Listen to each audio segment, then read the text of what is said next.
वाशिममध्ये 12वीच्या विद्यार्थ्यांनी मास कॉपी केल्याचा प्रकार घडलाय। मैनागिरी विद्यालयातील हा धक्कादायक प्रकार आहे। तर शिक्षण विभागाची 578 विद्यार्थ्यांवर कारवाई करण्यात आली आहे। 50हून अधिक कर्मचाऱ्यांवर कारवाईचे संकेत देखील शिक्षण विभागाकडून देण्यात आले। वाशिममध्ये 12वीच्या विद्यार्थ्यांची मास कॉपी झाल्याचा प्रकार घडलाय। आपले प्रतिनिधी मनोज जयस्वाल आपल्या सोबत जोडले गेलेत। 12वीच्या पेपरमध्ये मास कॉपी झाली आहे। मनोज, वाशिमच्या टोळ येथील हा प्रकार आहे मैनागिरी विद्यालयात। मात्र शिक्षण अधिकाऱ्यांनी भेट दिली आणि त्यांनी असा आरोप केलाय की तो मास कॉपी सुरू आहे। आणि त्यानंतर त्या ठिकाणी त्या जिल्हा परिषदेचे सीईओ अर्पित चव्हाण यांनी सुद्धा भेट दिली।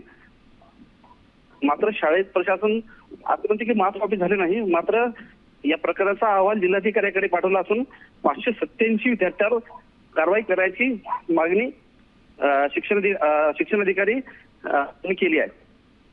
नक्कीच धन्यवाद आपण दिलेल्या सविस्तर माहितीबद्दल। 12वीच्या पेपरला आता मास कॉपी झाली आहे, तर 578 विद्यार्थ्यांवर कारवाई करण्याचे संकेत दिलेत। तर 50हून अधिक कर्मचाऱ्यांवर देखील शिक्षण विभाग कारवाई करणार असल्याचं कळतंय।